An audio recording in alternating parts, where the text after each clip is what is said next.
उत्तर central railway कर्मचारी union के 33वीं केंद्रीय परिषद समिति की बैठक गुरुवार को रेलवे ऑडिटोरियम धनबाद में शुरू हुई। गुरुवार सुबह सियालदह राजधानी एक्सप्रेस से कार्यक्रम के मुख्य अतिथि AIRF के महामंत्री शिव गोपाल मिश्रा तथा पटना से विशेष कोच से ECRKU के अध्यक्ष DK पांडे एवं महामंत्री SNP श्रीवास्तव के धनबाद स्टेशन पहुंचने पर अपर महामंत्री मोहम्मद जियाउद्दीन के नेतृत्व में रेलकर्मियों ने पुष्पहारों और जोरदार इंकलाबी नारों के साथ स्वागत किया।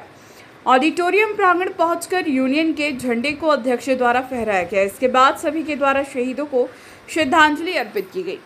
सभागार में कौम शिव गोपाल मिश्रा सहित ECRKU के केंद्रीय पदाधिकारियों द्वारा पंचदीप प्रज्वलित कर बैठक की शुरुआत की गई। ECRKU के मीडिया प्रभारी NK खवास ने बताया कि बैठक की अध्यक्षता DK पांडे ने तथा मंच संचालन मोहम्मद जियाउद्दीन ने किया, जिसमें उनका सहयोग सहायक महामंत्री ओम प्रकाश ने किया। केंद्रीय पदाधिकारियों के स्वागत के पश्चात पिछले दिनों मृत साथियों और विभिन्न घटनाओं में असमय काल कवलित हुए रेलकर्मियों और नागरिकों की आत्मा की शांति के लिए 2 मिनट का मौन रखा गया। फिर सुमन गिरी तथा सोमा द्वारा स्वागत गान एवं देशभक्ति गीत गान से अतिथियों का स्वागत किया गया। इसके बाद सभा में महामंत्री SNP श्रीवास्तव ने अपना प्रतिवेदन प्रस्तुत किया, जिसमें वर्तमान समय में राजनीतिक परिदृश्य और रेलकर्मियों के विभिन्न मांगों पर चल रहे आंदोलन की अद्यतन जानकारी रखी।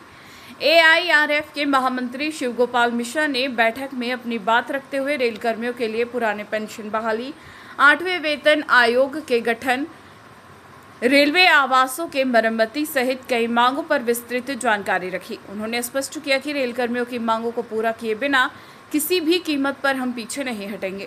हमारा आंदोलन चलता रहेगा जब तक कि सरकार पुराने पेंशन बहाली की मांग को स्वीकार नहीं कर लेती। पेंशन मामले पर यदि केंद्र सरकार ने जल्द सकारात्मक निर्णय नहीं लिया तो इस बार आर पार की लड़ाई होगी। उन्होंने यूनियनों की मान्यता प्राप्त करने के लिए होने वाले उचित नहीं है। जैसे सेफ्टी कैडर में जो है आउटसोर्सिंग, ये बहुत ही बड़ा अपवाद है। मैं तो कहूँगा आप पुताई करा लें, लिपाई करा लें, ये सब करने से मिल जाता है, लेकिन सेफ्टी कैडर में अगर आप जो है वो आउटसोर्सिंग करेंगे तो उससे क्या होता है कि हमको उचित लोग नहीं मिलते, लोग ये काम को इतना जानते हो, जो इतने ट्रेंड हो। उसकी वजह से क्या होता है कि काफ़ी जो है वो दुर्घटना के चांसेस बने रहते हैं। अभी हम लोग ये भी बात कर रहे हैं कि भाई आउटसोर्सिंग जो है वो लिमिटेड कर दी जाए और नॉन सेफ्टी कैडर के अलावा इसको सेफ्टी कैडर में इस्तेमाल नहीं करें। तो ये हम लोग एक दूसरी बात है। तीसरा जो सबसे बड़ा सवाल है वो सवाल ये है कि ये जो पुरानी पेंशन की बहाली है, यह हम पिछले साल भर से इस बात को कहते रहे और अभी पीछे हम लोगों ने 1 मई को हड़ताल पर जाने का निश्चय कर लिया था, लेकिन चूँकि चुनाव चल रहे थे और भारत सरकार ने बातचीत की और ये बात कही कि चुनाव समाप्त हो जाने दीजिए, उसके बाद में हम इस पर निश्चित तौर पर कोई निर्णय लेंगे। तो अभी हम उसके लिए कैबिनेट सेक्रेटरी से भी मिले थे, वित्त सचिव से भी मिले थे और उन्होंने कहा है कि हम बजट पेश हो जाए, उसके बाद में हम निश्चित तौर पर इस सवाल को सरकार के सामने ले जाएंगे और उसमें कोई तरीका ढूंढेंगे। लेकिन ये हमारे सभी रेल कर्मचारियों के लिए, सभी केंद्र सरकार के कर्मचारियों के लिए, राज्य सरकार के कर्मचारियों के लिए, शिक्षकों के लिए एक बहुत ही संवेदनशील विषय है।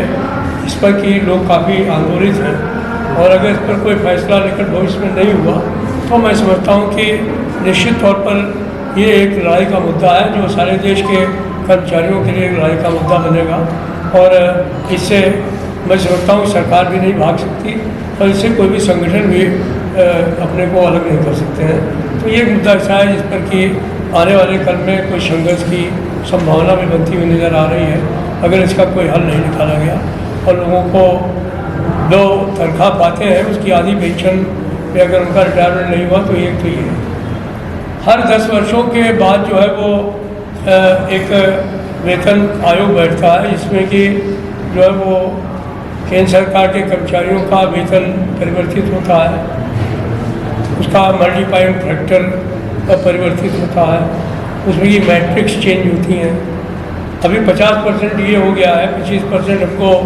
HRA का बेनिफिट मिल गया है, TA पर बेनिफिट मिल गया है, एजुकेशन अलाउंस और कई अलाउंसेस में बेनिफिट मिल गया है।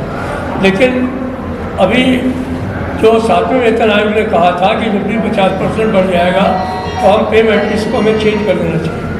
50% जो बढ़ी हुई तनख्वाह है उसको तनख्वाह में बेसिक पे में जोड़ करके उसके ऊपर हमको जो है वो अलाउंसेस और भत्ते देने चाहिए, तो वो उन्होंने करने का काम नहीं किया।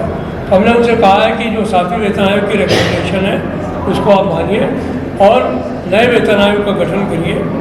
और मेरी समझ से हम उनको नए वेतन आयोग के बजाय एक वेज रिव्यू कमेटी बनानी चाहिए जो 6 महीने के अंदर सबसे बातचीत करके और फैसला दे। क्योंकि वेतन आयोग में हमने महसूस किया 2 साल वो भारत भ्रमण और विदेश भ्रमण करता रहता है और अंत में देता वही है जो DA को जोड़ करके मैट्रिक्स बनाने के बाद दिया जाता है। ये कुछ ऐसे सवालात हैं, मैं सोचता हूँ कि आवश्यक है। जहाँ तक धनबाद का सवाल है, आज अभी साथी SNP श्रीवास्तव जी हैं आपके बीच में, पाठक जी हैं, तो बताएंगे यहाँ के साथियों की भी कुछ बहुत गंभीर समस्याएं हैं और मैं समझता हूँ कि आज हमने